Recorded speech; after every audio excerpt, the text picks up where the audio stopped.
నమస్తే welcome to Andhraprabha this is Tejaswi.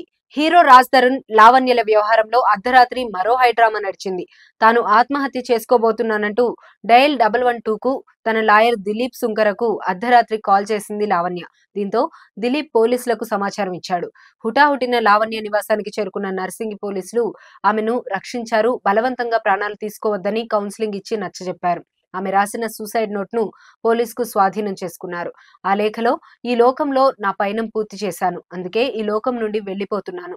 నేనేంటో తెలిసిన మనుషులే నన్ను తప్పుబట్టారు. నేను ఎవరో తెలియని వాళ్ళు నా వెంట నిలిచారు. రాజ్ తరుణ్ చేతిలో దారుణంగా మోసపోయాను. నేను నమ్మిన వారే నన్ను మోసం చేశారు. మైండ్ గేమ్ గాసిప్స్ తో విసిగిపోయాను. మస్తాన్ కేసులో నేను కీలుబొమ్మనయ్యాను. ప్రతిదీ ఒక పథకం ప్రకారం జరిగింది. నా భర్త నాకు కావాలని మాల్విని బతిమలాడాను, కానీ మాల్వి వినిపించుకోలేదు. నా చావుకు కారణం రాజ్ తరుణ్, అతని తల్లిదండ్రులే. నా చావుకు ప్రధాన కారకురాలు మాల్వి మల్హోత్రా. నాకు తినడానికి తిండి లేదని మొత్తుకుంటున్నా రాజ్ తరుణ్ తో మాల్వి మల్హోత్రా ఎంజాయ్ చేస్తోంది. రాజ్ తరుణ్ మాల్వి మోజులో పడి మారిపోయాడు. రాజ్ తరుణ్ నా మరణాన్ని కోరుకుంటున్నాడు అని లావణ్య ఆవేదన వ్యక్తం చేసింది.